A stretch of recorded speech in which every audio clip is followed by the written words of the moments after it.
Mana asistennya ke sini? Asistennya satu yang tensi, asisten satu yang nanti disuruh-suruh. Kayak anu ini, pakai ini. Obat-obatnya apa ini? Sebetulnya harusnya ada suppositoria. Pernah dengar suppositoria nggak? Pernah. Apa yang pernah terdengar di telinga? merek farmasi. Itu Kak. Iya. Direktur itu suppositori. Ini oksi. Mikro. Aduh nggak ngelihat ini oksi berapa? Obatnya Berapa unit? mikrolan. Mikrolan. Jadi 1 cc ya. Ini apa? Ini miomerkin. Ya, jadi ini merek obat ya, merek itu apa? Label. Brand.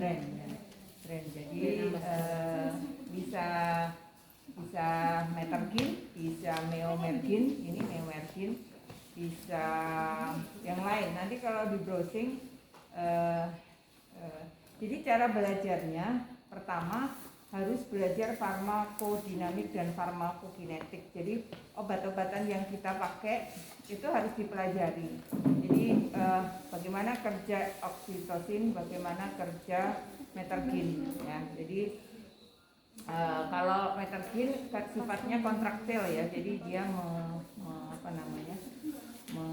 mengencangkan pembuluh darah. Ya.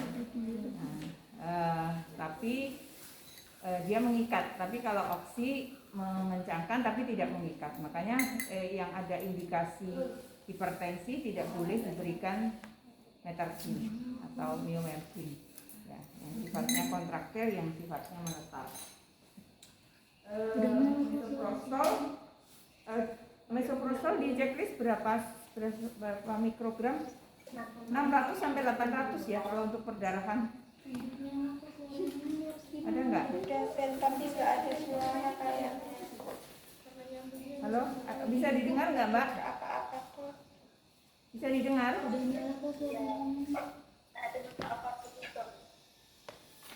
Nggak bisa. Di checklist berapa mikrogram? 0,3.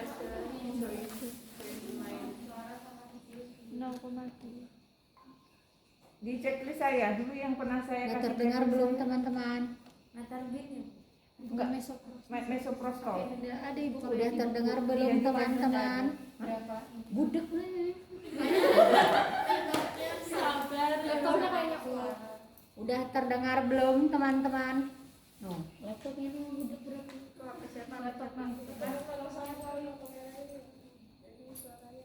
Restart dulu kali. Atau pakai laptopku? Laptopku.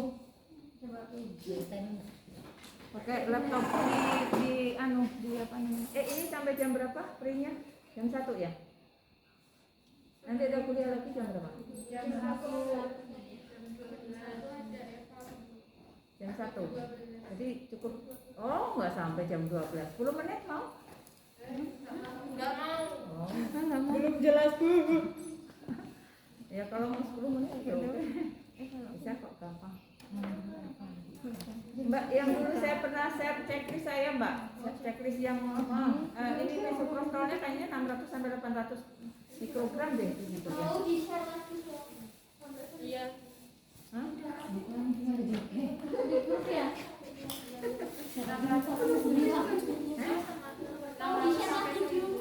Ya, jadi 600 sampai 1000 mikrogram ya.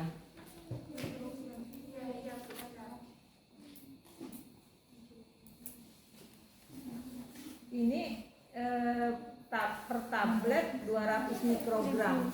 Berarti kalau 600 berarti berapa? 3 tablet. 3 tablet per rektal ya. Rektal. Jadi ada yang rektal, ada yang oral. Nanti karena sifatnya kolaboratif, jadi kalau pemberian obat-obatan harus berdasarkan kolaborasi dokter, tidak boleh menterapi sendiri. Karena ini patologi gawat darurat itu berdasarkan kolaborasi, bukan apa namanya menterapi sendiri. Tapi kecuali misalnya teman-teman di rumah sakit, tetapi sudah ada SOP. Nah, SOP itu sudah dibikin berdasarkan dokter konsultan dan dokter standby, dokter pengawas. Kalau di rumah sakit itu ada dokter pengawas dan dokter konsultan, sehingga penanganan gawat darurat seperti ini di bawah SOP, tidak boleh dilakukan sendiri. Misalnya di PMB atau klinik Pratama gimana? Kalau di klinik Pratama gimana? Kalau di PMB?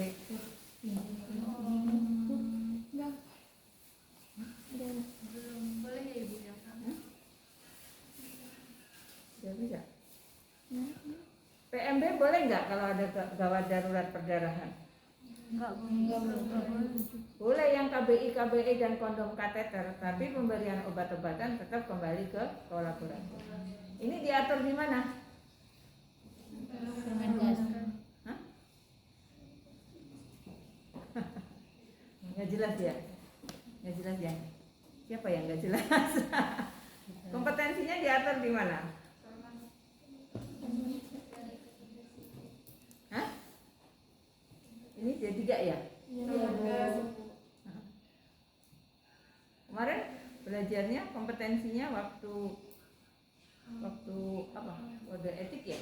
Kode etik kebidanan. Iya, kemarin belajarnya apa? Yang tentang kompetensi.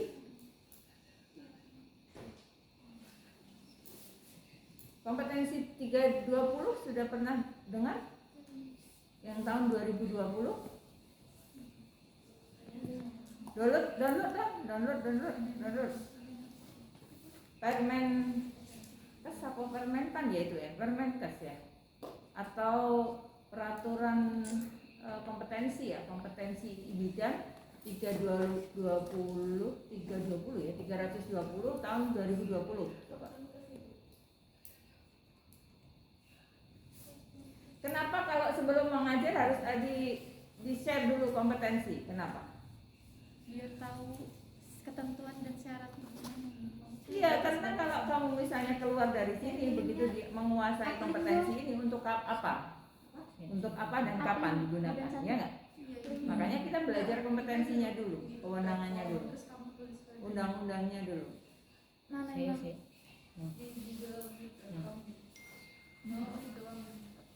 Kemarin saya senang sekali ya bersama-sama teman-teman bidan yang mahasiswa holistik, mahasiswa yang profesi karena holistik kan, begitu profesi holistik tentang kompetensi gadar, reklamsi, presentasi bokong, ada KPD lebih dari 8 jam sampai 12 jam gitu. Begitu ditanya kompetensi bidangnya mana, nggak ada yang ngerti semua. Keren nggak? Keren nggak? Iya. Kalau dokter dikasih tahu, misalnya dokter, kan itu udah profesi ya? Ya nggak? Iya. Udah profesi, dia udah koas kan? Kalau sudah tahun terakhir itu kan berarti udah koas kan? Iya, Bu. Nah, kalau dokter begitu ditanya, kompetensimu tentang penyakit mata apa? Gitu. Tahu nggak? Tahu. Dari mana tahu? Beda nggak? Bidan sama dokter? Beda. Kenapa beda? Nyalain dulu. Bentar. Harusnya sama dari. Hah? Itu nyalain. Ini saya sadarkan loh, teman-teman mau sadar nggak kira-kira ya? Mau sadar nggak? Mau. Nah itu panduannya, kalau kita mau melakukan segala sesuatu harus berdasarkan kompetensi, undang-undangnya. Jadi kita itu punya kewenangan. Nah kewenangan kita itu ngapain? Itu harus termaktub di dalam undang-undang. Kalau kita nggak termaktub di dalam undang-undang, bahkan kita menerjemahkan undang-undang itu bisa salah, kita nanti pada saat membijaksanai, misalnya teman-teman jadi ketua IBI, ada yang mau cita-cita nih ketua IBI? Ada? Ada. Kepala kamar bersalin gitu ya, misalnya, atau kepala dinas gitu kan. Nanti cara membaca undang-undangnya bisa salah. Gitu. Jadi kita itu harusnya disadarkan kepada aturan, sadar akan aturan. negara-negara maju seperti Belanda, Jepang. Kemarin saya barusan ketemu dengan teman bidan yang ada di rumah sakit Harapan Kita Jakarta, rumah sakit ibu dan anak. Dari Sabtu kemarin 2 hari saya ketemu.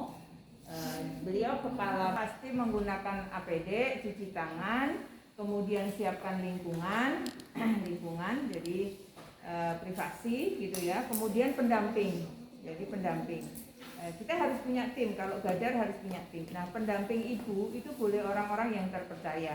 Silahkan mau boleh suami atau ibu mertua dan seterusnya, boleh. Jadi boleh ya. Sekarang boleh.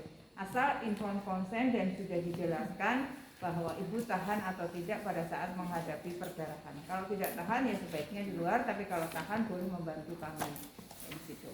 Kemudian dijelaskan, tadi kalau sudah dijelaskan sambil kita inform consent sudah oke, maka dijelaskan prosedur ibu misalnya karena perdarahan ini lumayan banyak, saya bantu untuk menghentikan.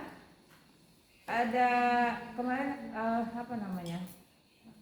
komunikasi verbal non verbal ya, jadi atau bahkan ada yang anestesi non verbal. Nah, anestesi non verbal itu sebetulnya menggiring pada kesadaran untuk tidak terancam dalam situasi saat ini.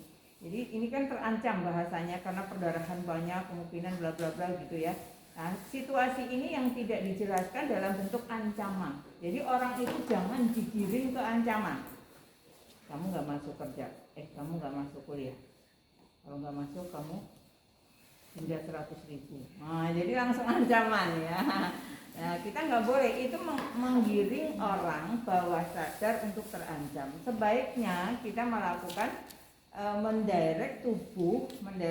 Tubuh itu sangat cerdas, tapi harus didirect oleh kesadaran. Kesadaran itu yang menguasai teori-teori tentang KBI, KBE dan seterusnya, tentang tanda-tanda perdarahan dan seterusnya. Kalau perdarahan diapakan dan seterusnya. Nah, itu teori kesadaran. Maka kesadaran ini mendirect tubuh supaya tubuh tidak terkondisi ke dalam bawah sadar yang terancam. Kalau terkondisi bawah sadar yang terancam itu contohnya begini. Ibu ini perdarahan. Ibu kalau perdarahan nggak saya tangani nanti bisa mati. Nah, itu namanya diancam, jadi kematian. Itu namanya didirect untuk tubuh itu terancam karena dari pikiran. Kalau pikirannya nanti terancam, ibunya mengatakan seperti itu, maka tubuhnya akan stres short term dan akan stres long term. Kalau long term, norepinefrin yang keluar short term, yang long term berarti kortisol. Kalau kortisol tinggi justru mengganggu homeostasis, keseimbangan tubuh. Nah, makanya psikologi berdampak pada fisik. Nah, makanya tadi komunikasi interpersonal, komunikasi edukatif, komunikasi terapeutik, ada anestesi verbal, non verbal. Verbal ini begini, non verbal itu ekspresi. Itu harus bisa mengekspresikan non verbal kita, mengekspresikan supaya mendirect ibunya tidak ketakutan. Coba kalau misalnya sambil ini perdarahan kemudian sambil diketak, ibu makanya jangan ngeyel gitu, kira-kira apa? Itu sama dengan kontraproduktif. Jadi maunya bidan menjalankan menghentikan perdarahan, karena perdarahan adalah sebuah kelainan atau sebuah kegawat daruratan ya. Tapi secara psikologis mendirect tubuh untuk tidak homeostasis atau tidak seimbang. Tubuh itu kalau tidak seimbang dia kelainan, contoh perdarahan. Nah, gerakan Anda, niat Anda, sekolah Anda, perilaku Anda mau mengembalikan orang untuk kembali ke homeostasis. Tapi pernyataan Anda, kata-kata Anda bertolak belakang dengan direction terhadap tubuhnya. Nah, keren apa enggak keren? Keren. Nah, berarti kalau bisa kata-katanya gimana? Contohnya, ya dicontohkan. Jangan-jangan kita nggak tahu, nggak paham. Harus dilatih ya, harus dilatih. Saya masih melatih diri. Gimana pernyataannya kalau ke pasien? Ibu sedang mengalami perdarahan ya. Ibu bantu kami dengan doa. Ibu jangan panik dan tetap tenang. Kami akan berusaha semaksimal mungkin untuk membantu ibu. Oke, boleh. tapi lain kali tidak menggunakan jangan panik. Nah, jadi sebaiknya apa? Ibu tenang, ibu doa terus, ibu doa ya, bantu saya doa, cukup begitu. Karena dengan ibu doa itu sama dengan tidak panik. Itu menekan panik kalau doa. Namanya aktivasi polipagal. Tahu nggak ini? Tahu nggak saraf? Nggak tahu ya? Nggak usah ya berarti Belum nggak usah. belajar Bu nanti. Ya berarti nggak usah aja ya. Nggak usah dalam-dalam ya. Nanti pas UTM Ya jadi ngajarkan doa itu sama dengan aktivasi penenang mendirect tubuh untuk menenangkan diri. Sehingga kita tadi, Bu bantu doa ya, Ibu doa terus ya, saya bantu ya, Ibu nggak apa-apa ya, ini perdarahan, tapi Ibu perlu dibantu ya, Ibu nggak apa-apa, Ibu bantu doa. Bapak bantu doa ya Pak, bantu doa ya Pak, saya bantu. Kita banyak berdoa ya Bu, supaya perdarahannya berhenti, tapi harus dibantu dengan saya. Ibu setuju misalnya ya. Nah, kalau setuju oke, jadi lanjutkan. Nah itu contoh komunikasi terapeutik yang mendirect tubuh supaya tubuh dalam keadaan homeostasis atau kembali normal melalui komunikasi, dampaknya ke psikologi. Nah jadi kalau kamu mau ke budaya, wah D3 itu kan ke budaya ya, habit. Habit itu kalau orang Jawa itu sopan santun, menghargai, menghormati. Nah itu habit budaya. Makanya ini sama, sopan santun, menghargai, budaya, menghormati itu dengan cara kata-kata seperti tadi. Tidak ngejudge, tidak mendoktrin, tidak mengkat gitu ya. Orang boleh nggak panik? Nggak boleh. Masa panik nggak boleh? Boleh nggak panik? Boleh. Kamu panik nggak? Pernah panik nggak? Pernah. Sering panik nggak? Sering. Artinya panik itu ada, karena itu rasa. Tapi di direct tubuh kita supaya kita di bawah sadar kita itu di sarafnya itu diaktifasi dengan cara pre-doa. Nah itu macam-macam ya. Kalau mau si 5 saraf gitu. Ini nggak usah ya, terlalu dalam nanti. Jadi minimal begitulah, minimal di direct untuk doa. Nanti kalau lebih dalam lagi nanti di holistik fisiologi di profesi, nanti kalau lanjut ke sini nanti saya jelaskan ya fisiologinya. Nah, jadi itu cara mendirect supaya antara komunikasi kita, niat kita dengan pekerjaan kita itu sinergi atau selaras. Ya. Orang kalau misalnya dengan kalimat komunikasi tadi menekan, menghakimi, mendoktrin atau mendirect ke arah ancaman, itu bertentangan dengan pekerjaan kita. Karena pekerjaan kita ini untuk menyelamatkan manusia, menyelamatkan nyawa, untuk menghentikan perdarahan. Kalau dia berhenti perdarahannya karena oleh akibat atonia, berarti kan normal.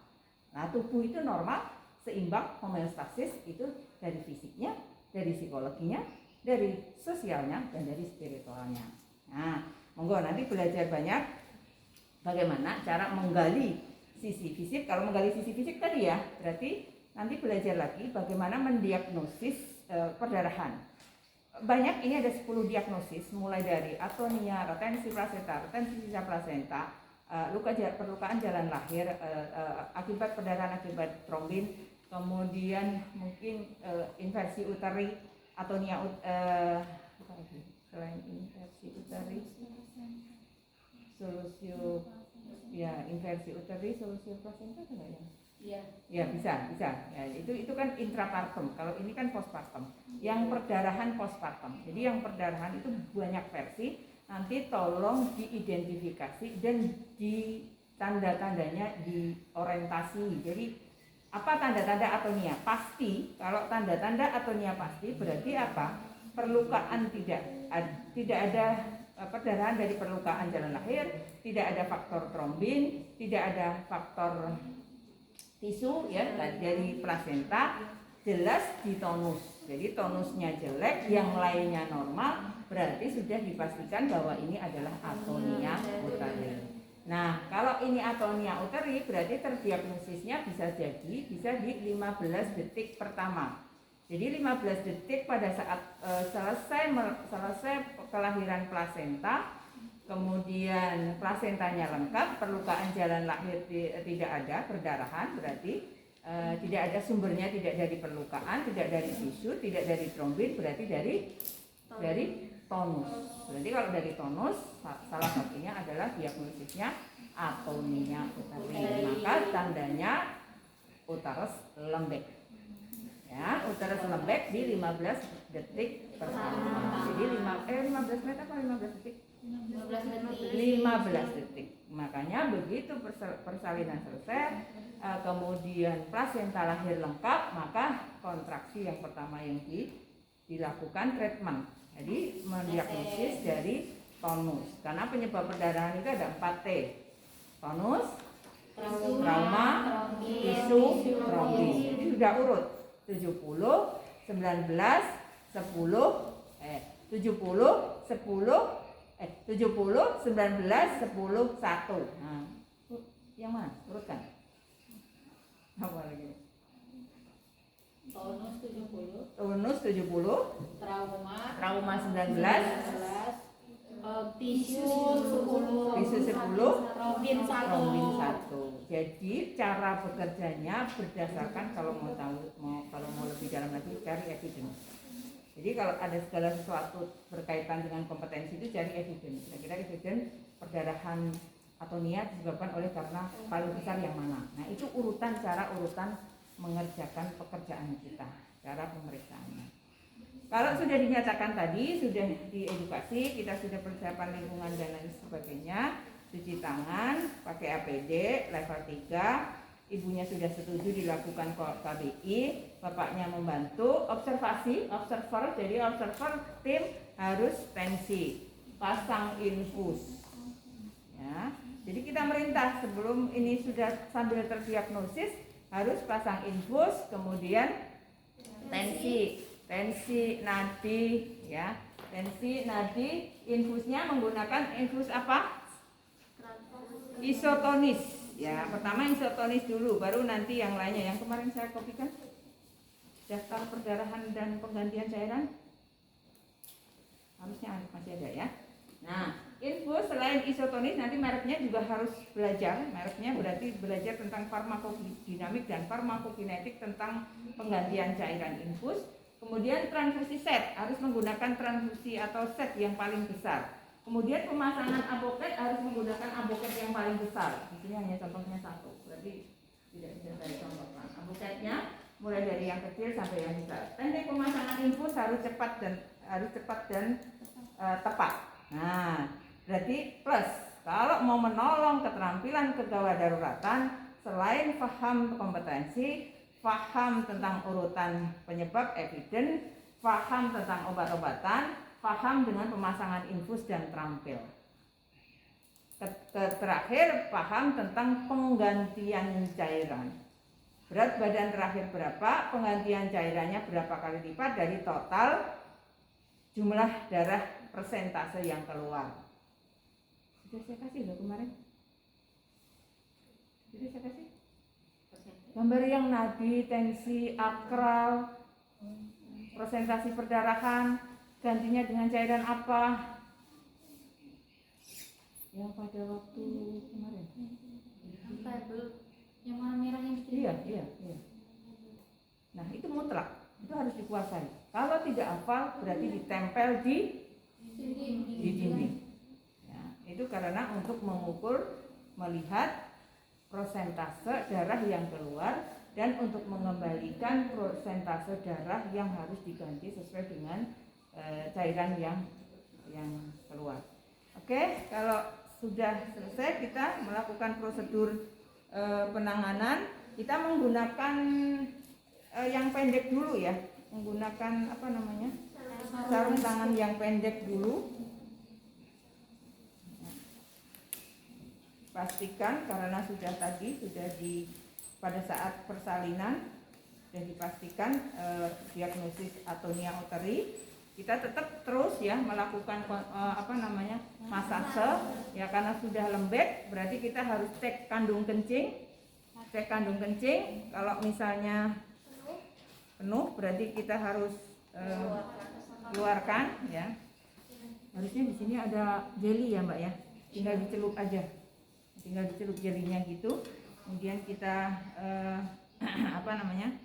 keluarkan. Kalau sudah kita sol boleh dikeluarkan ya, sambil melihat cek tadi antara tonus, trauma, trombin dan tisu. Nah, kalau misalnya ada indikasi, misalnya SOP-nya boleh menggunakan beberapa analgetik, boleh menggunakan analgetik tapi atas indikasi, karena nyeri sekali misalnya, untuk menghilangkan nyeri dan SOP-nya ada oleh dokter konsultan, boleh menggunakan misalnya Provenit sub. Pernah dengar? Belum. Tulis. Itu baru satu merek ya, satu merek atau brand. Jadi Provenit sub itu untuk analgetik tetapi suppositoria. Jadi boleh dimasukkan. Kalau sudah, karena kandung kencing sudah oke, sudah kosong, kontraksi terus ya, kita lakukan bahkan tim. Kalau saya lagi mau bergerak, berarti timnya yang kontraksi, ya. Mesayas. Ya masa. Kelihatan Kita nggak? cuci di klorin, yang sarung tangan pendek, baru kita sarung tangan panjang.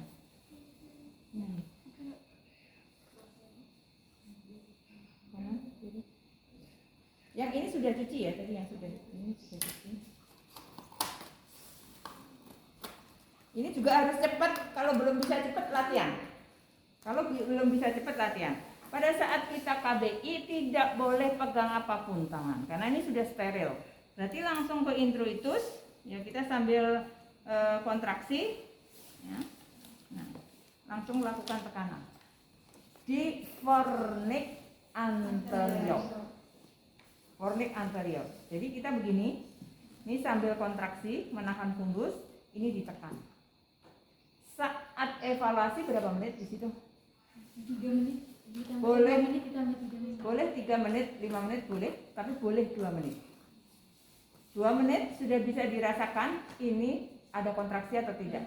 Tandanya kalau ada kontraksi berarti tangan semakin jauh. Tapi kalau tidak ada kontraksi berarti tetap lengket tangannya antara tangan kiri dan tangan kanan. Kalau ternyata 2 menit, 3 menit tidak ada kontraksi, tetap lengket, langsung bilang apa? Lanjutkan infus mbak, Pak. Apa beri oksi? Berapa oksinya? 20 unit. Masukin oksitosin. Masukin oksi. Ini ke dalam lapisan.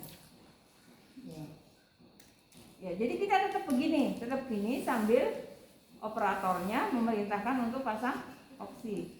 Oke, misalnya. Ya udah oksi misalnya oksi.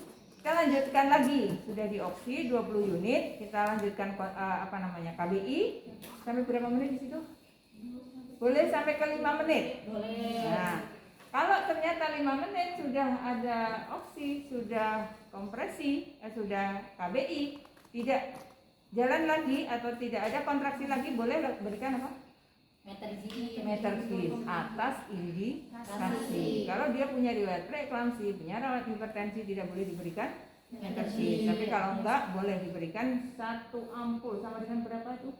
0,2 mg 1 cc 1 ampul. Nanti tergantung mereknya ya, tergantung mereknya. Nah, kenapa tidak boleh? Kayaknya saya jelaskan nih. Kenapa tidak boleh di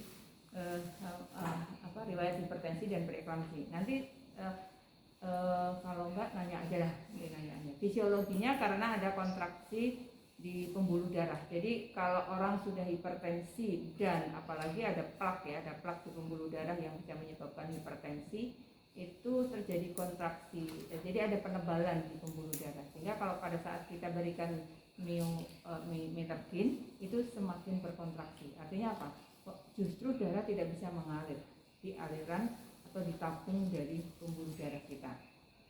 Itu indikasinya. Nah, nanti cara kerja farmakodinamik dan farmakokinetiknya belajar lagi. Oke, kalau ternyata metergin tidak berhasil, ini masih terus Meminta teman sejawat untuk melakukan KBI. Kalau ini karena ini udah ada tim di rumah sakit atau di mana di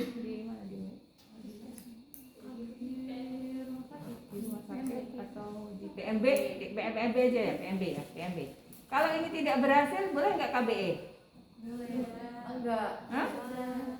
Kalau berhasil. Bayangkan, KBI tidak berhasil, pakai oksi tidak berhasil, metergin tidak berhasil, terus dilakukan KBE, boleh Kak? Lalu obat-obatan saja tidak berhasil, apalagi dengan KBE. Jadi kalau sudah tim seperti ini, jadi langsung tim, Mbak pasang kondom kateter. Jadi jangan menunggu KBE. Ini tetap KBI. Ya, jadi kalau besok ngetim seperti ini ya. Saya kalau evaluasi begini ya, nggak boleh sendiri. Jadi harus ngetim dan timnya harus tanggap, Mbak, gitu. Kalau sudah Mbak berarti tahu harus dikasih Sinto. Kalau Sinto tidak berhasil, ini belum kontraksi, berarti kasih metergin. Belum kontraksi, kasih mesoprostol kalau perlu. Belum kontraksi lagi, kasih kondom kateter sambil dirujuk. Tapi tetap KBI, ya tetap KBI. Jadi operator nggak boleh keluar nih. Pasang kondom kateter.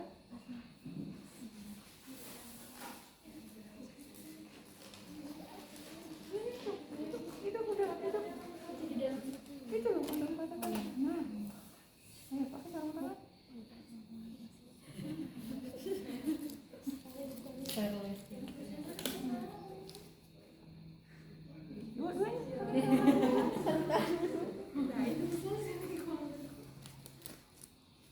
Jadi contohnya tim begini ya, tidak boleh sendiri-sendiri ya.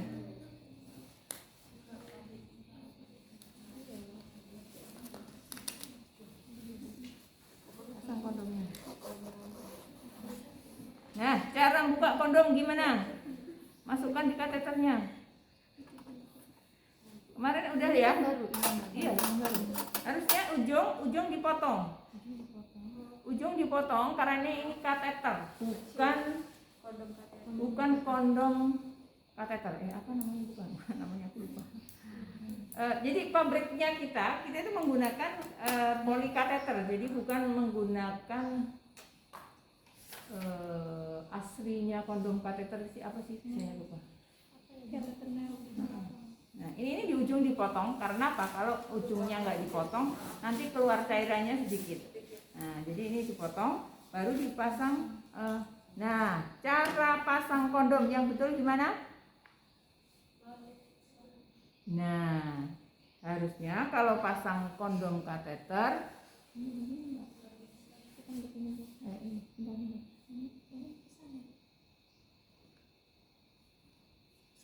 nah, caranya begini.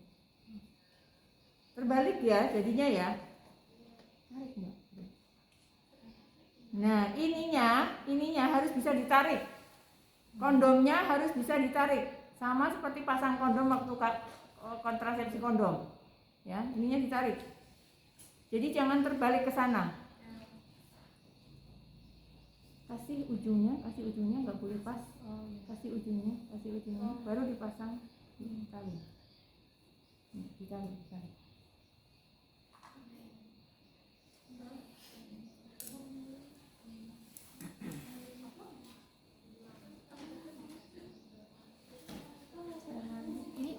Talinya tali pati.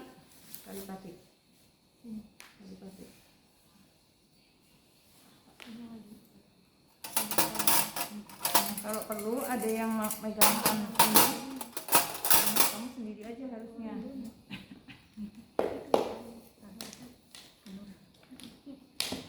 Nah, ini harusnya saya nggak boleh begini ya. Ini tetap KBI ya. Tetap KBI timnya yang. Ini kalau nilainya jelek nanti kalau timnya nggak paham.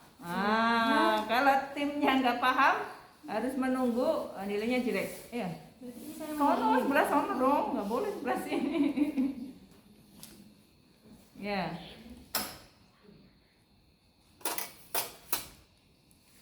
Nah, ini harus disambungkan dengan infus, Mbak.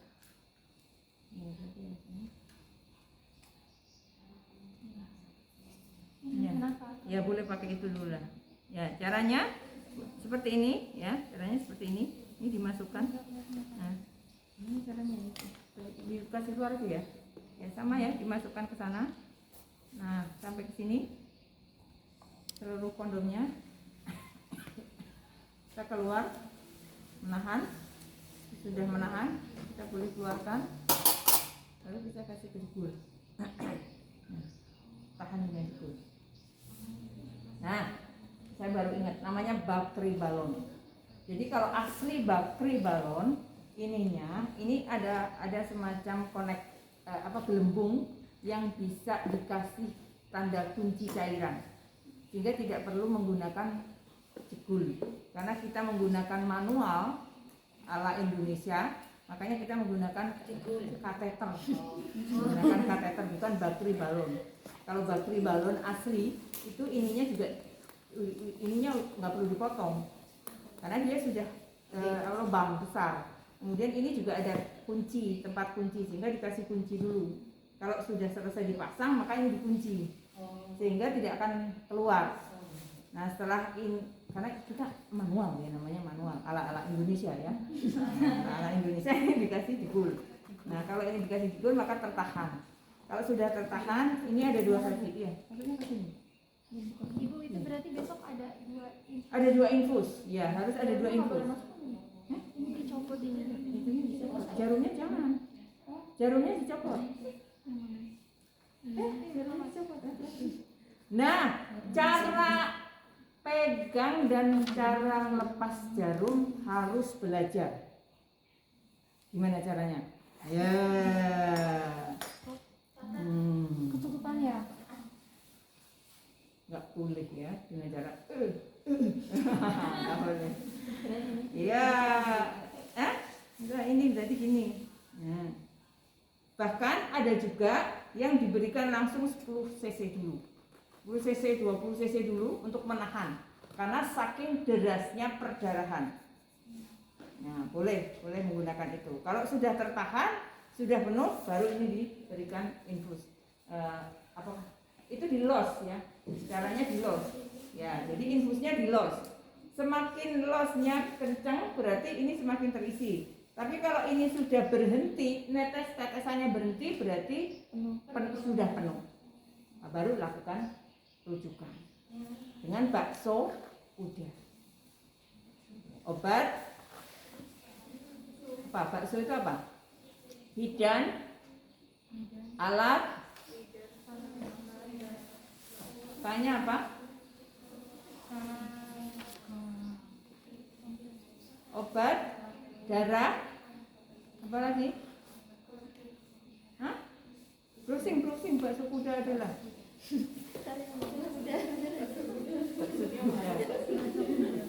Bakso kuda pengiriman gawat darurat bidan.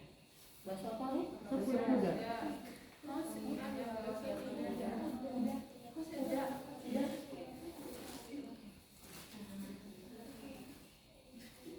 Nah, jadi Dan alat, keluarga, surat, obat, kendaraan, uang. ya, jadi uang itu sama dengan jaminan. Jadi kalau misalnya ada nggak jaminan BPJS dan seterusnya, ya swasta, asuransi dan seterusnya. Nah, jadi itu mutlak sambil kita mengkomunikasikan dengan tempat rujukan. Jadi diinformasikan ini perdarahan, kapan, jam berapa, sudah dilakukan apa, obat-obatannya yang sudah diberikan apa, kita sudah stabilisasi dengan kondisi yang seperti apa, kemudian baru kita proses rujukan bersama bidannya. Dan sudah dicarikan tempat rujukannya. Nah, ini tidak ada kata-kata nanti masuk ke rumah sakit kemudian keluar lagi. Oke, seperti itu. Nah, nanti cara penilaiannya yang paling bagus adalah responsif terhadap tim atau tim responsif terhadap tindakan.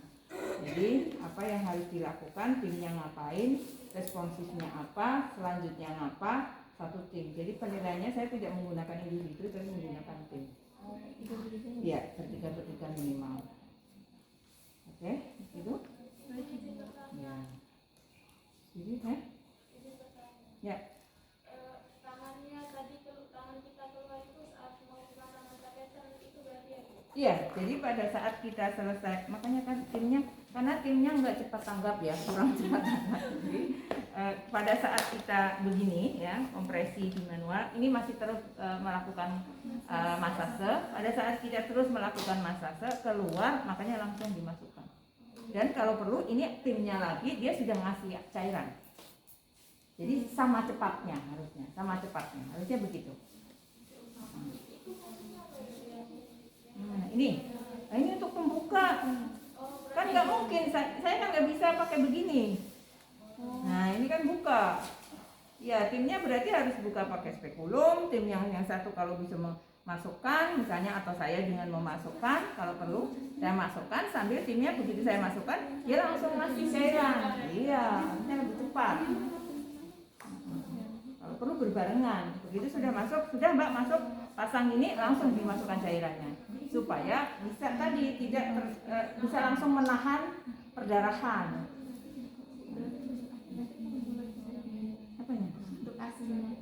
Asli apanya? Aslinya kita harusnya. Ya memang seperti ini aslinya. Uterusnya kan memang begini. Di sini ada, ini porsianya ya lebih panjang. Kan ini ada fornix anterior, ada fornix posterior. Jadi pada saat ngepal itu di fornix anterior, karena supaya bisa mendekatkan tangan dengan fundus. Gitu, kan harus begini. Nah, ini tandanya kalau ini lembek berarti kontraksinya jelek. Kalau semakin keluar berarti kontraksinya bagus. Ya, karena dia keras. Ya, silakan. Izin tanya. Ya. Itu kan Nah, pada mau KBE. Nah, coba kalau KBE. Ibu, kalau saya di sini teman-teman pada nggak kelihatan. Oh iya boleh. Lepas aja. Lepas ya Ibu. Oke, terus Ibu, izin tanya. monggo yang mana dulu? Majelis. Ini kan tadi itu kan pemasangan kateter. Nah itu tuh kondom kateter itu kita masukin di mana Bu? Nanti kan itu disambungkan ke infus. Dimasukkan ke Rahim. Oh, berarti jangan. Buat ini namanya. ke kafum puteri. Jadi masuknya ke sini. Ke kafum. Jadi ini masuknya harusnya ke sana nih. Nah, ke sini. Ke kafum. Berapa panjang kafum? Sekitar 12, paling panjang 15. Jadi sekitar sama seperti ini. Seperti kondom. Ya, jadi ke kafum. Makanya kalau tanggap tadi begitu saya masukkan, asistennya harus cepat-cepat kasih cairan. Karena tangan saya sudah keluar. Yang bisa mengkontraksi hanya tangan kiri. Paham? Nah, jadi kita. Ya, paham? Apalagi Pak? Yang mau ditanya? Mau tanyakan itu kalau udah masuk kondom kateter beserta cairannya itu berarti tangan kiri kita tetap bisa. Oh iya, tetap massage sampai cairan penuh. Ya, makanya harus dibantu. Hah? Kalau cairan Sudah penuh ya udah biarin. Kita kan berhenti. Kita berhenti karena sudah ditahan dengan cairan, kemudian lakukan rujukan. Makanya ini stabilisasi rujukan. Nah, nanti kalau ada gadar, pelatihan gadar, gawat darurat itu sebelum dirujuk ke rumah sakit besar harus ada stabilisasi dulu. Nah, stabilisasi ini kan tergantung tadi grade-nya berapa. Kalau pakai merah, kuning, pernah nggak? Belum ya, belum dapat gadar ya. Nah, itu pelatihan gadar, gawat darurat obstetrik. Harus triase dulu, di triase. Nah, ini nggak paham triase ya? Oh, belajar lagi ya. Keren. Gadar banyak kemana-mana. Belum gawat jantung, henti jantung. Ya, ini bisa jadi henti jantung. Makanya tadi harus observasi tensi nadi pernafasan untuk melihat berapa besar prosentase darah yang hilang dari tubuh. Supaya ini bisa diteruskan. Kalau perlu 2, yang ini tadi oksi, maintenance, yang satu penggantian cairan rehidrasi. Tapi disesuaikan dengan hasil tensi nadi akral. Di situ di gambar merah kuning hijau kemarin tensi nadi akral kan? Ya. Itu sudah diketahui berapa persentase darah yang kemungkinan hilang dari tubuh, kemudian berapa cc yang harus diganti dari tubuh. Iya. Nah, itu namanya stabilisasi.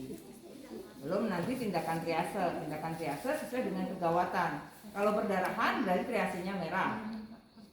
Karena harus ditolong segera. Henti nafas merah. Misalnya seperti itu. Ini Ini nggak ada pelajaran gawat darurat ya? Belum ibu, baru semester ini.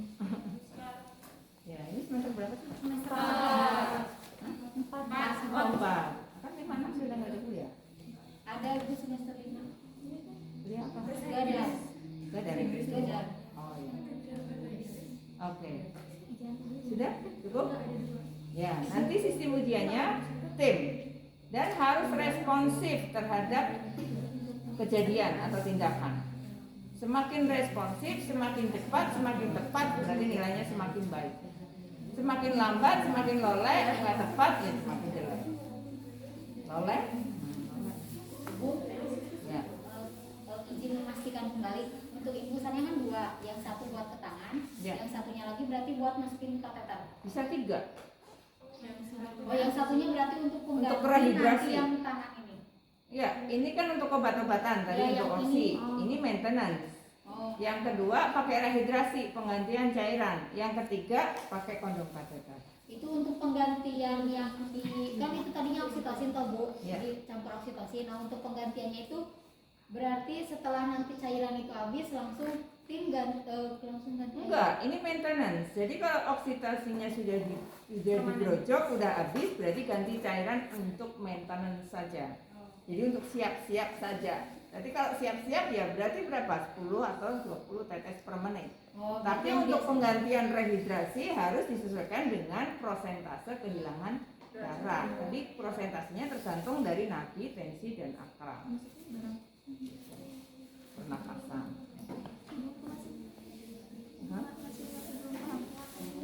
Masih belum paham Yang mana? pergantian Nah, infus yang ini hanya untuk pemberian terapi oksi. Tadi kan diberikan oksi 20 unit dalam 500 cc full blong. Jadi digrojok. Kalau sudah selesai digrojok, tidak berhasil, berarti tetap diganti dengan infus sama dengan isotonis, tetapi maintenance. Maintenance itu hanya 20 tetes per menit. Tapi boleh jadi kalau misalnya harus cepat, bisa pasang infus sendiri lagi untuk rehidrasi. Rehidrasi itu hanya untuk mengganti cairan yang hilang sesuai dengan kondisi fisik ibunya. Lah untuk yang kondom berarti ya harus diberikan cairan tersendiri. Tadi bisa disuntikkan menggunakan 20 cc misalnya, atau dengan infus. Kalau infus kan dibiarkan digrojok juga sama. Semakin grojokannya selesai, uterusnya sepenuh sudah terisi dengan cairan, maka grojokan dalam infus itu bisa berhenti. Gitu. Ibu, berarti untuk besok kita pakai infus atau pakai Boleh tiga-tiganya boleh. Jadi dipakai kalau semakin lengkap semakin baik, berarti 3 infus. Infusnya yang satu untuk rehidrasi, yang satu untuk obat-obatan, yang satu untuk kondom kateter. Bu, berarti nanti untuk teman kan kita tim tahu 3 orang berarti ya. Ya. Itu tuh menurut absen atau gimana nih? Nah, terserah. absen aja pasti Suka-suka yang paling adil yang mana? Ya, monggo. Jangan memilih milah teman. Itu enggak ahsan, tahu enggak ahsan? Enggak holistik. Enggak pakai hati. Enggak pakai hati. Sekarang sudah bisa menilai kalau kamu bersikap pakai hati atau tidak pakai hati, saya tahu sikapnya. Enak kan? Enak jadi dosen ya? Iya. Jadi sikap ekspresi terhadap respon itu saya bisa menilai kamu pakai hati atau enggak. Cara memilih teman saja, misalnya tadi ya, contoh, gimana kita cara milih temannya, ya apa grupnya gitu ya. Itu kelihatan. Kalau kita pakai hati itu acak bu, nah, itu pakai hati. Jadi siapapun punya daya, punya upaya dan punya kepandaian. Jadi tidak boleh meremehkan satu dengan yang lainnya. Gitu. Ibu, tadi kan pas waktu masukin ini, Iya. katanya kalau bisa asisten yang lain langsung masukin spekulum ya Ibu. Untuk Berapa? oh tadi Ibu bilang spekulum gitu Ibu. Itu Ini apa? Ini spekulum apa? SIM. Ini juga sama namanya spekulum SIM. Kalau ini spekulum Iya ibu tadi soalnya itu spekulumnya di salah satu di situ. ada dua. Kenapa kok menggunakan ini? Biar lebih lebar. Iya, karena areanya akan dimasukin kondom kateter menggunakan ovarium clamp atau ini apa namanya? Klaim lengkung. Tang clamp atau clamp tang. Ini jangan-jangan nggak tahu ovarium clamp yang mana?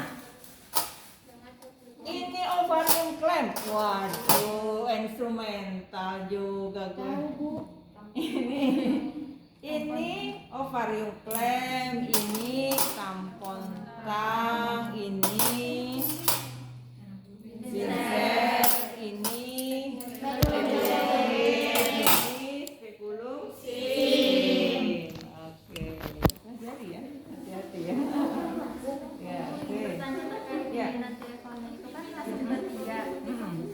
Itu misalkan bertiga nih, yang satu jadi bidan, yang lainnya kan jadi tim gitu ya bu. Yang satu jadi bidan, yang dua jadi tim. Ya. Itu harus ngulang lagi nggak? Yang jadi tim itu udah jadi bidannya gitu? Enggak. Oh, enggak. Berarti satu itu ya bu. Ya, saya sudah bisa nilai. Saya sudah bisa nilai ya dari gerakanmu, dari responmu, dari tiga-tiganya udah bisa nilai. Mau satu-satu? Kalau satu timnya nggak bisa. Ya namanya lebih lama. Mungkin Lebih aja. perwakilan. Ya kalau ngajarin anak SD ya nggak apa-apa satu-satu gitu kan ini orang dewasa. Iya kalau orang dewasa saya sudah tahu responmu. Mana yang tanggap, mana yang cepat itu yang nilainya bagus. Kan berarti dia kalau dia tanggap cepat itu hatinya main, otaknya main. Gitu loh. Ya kan? Gampang kan nilainya? Gitu. Kalau mau jadi dosen harus punya keterampilan dan punya fisiologi ya. Karena kalau enggak berbahaya. Ya objektivitasnya terganggu. Jadi objektivitasnya. Paham? Ini saya cuma ingat kalau pakai handphone. Iya. Iya. Ya.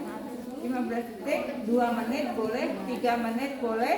Kenapa kok saya bilang tadi boleh 2 menit, 3 menit, sampai 5 menit tergantung situasi klinis. Semakin cepat terdiagnosis, semakin cepat memberikan tindakan, semakin efektif. Tapi kalau 3 menit belum bisa dievaluasi, 4 menit belum dievaluasi, boleh dilanjutkan dengan 5 menit. Jadi ukurannya boleh menggunakan checklist yang itu 2 menit dulu, 5 menit boleh. Tapi situasi klinis itu tidak hampir sama dengan checklist. Situasi klinis tergantung dari hasil observasi kita pada saat kita masuk KBI. Semakin KBI-nya efektif berarti akan semakin cepat berkontraksi, maka tidak perlu menunggu 5 menit. Artinya berarti sudah kontraksi, berarti cukup dengan oksi.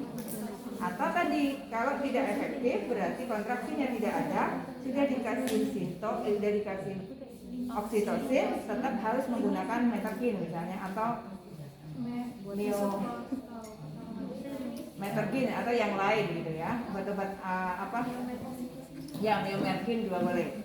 Semakin baik, semakin sensitif kita KBI kemudian hasilnya apa, ya berarti semakin cepat menentukan tindakannya, mau dilanjutkan dengan pemberian misoprostol atau tidak, misalnya seperti itu. Nah, itu semakin efektif. Menunggu 5 menit boleh menunggu 5 menit. Kalau ternyata misoprostol berhasil, kan tidak perlu kondom kateter. Tapi ternyata tidak berhasil sampai menit ke-5, mungkin menit ke-7. Ya, tergantung situasi klinisnya seperti apa. Kalau tidak berhasil, berarti lanjutkan dengan kondom kateter. Oke, begitu.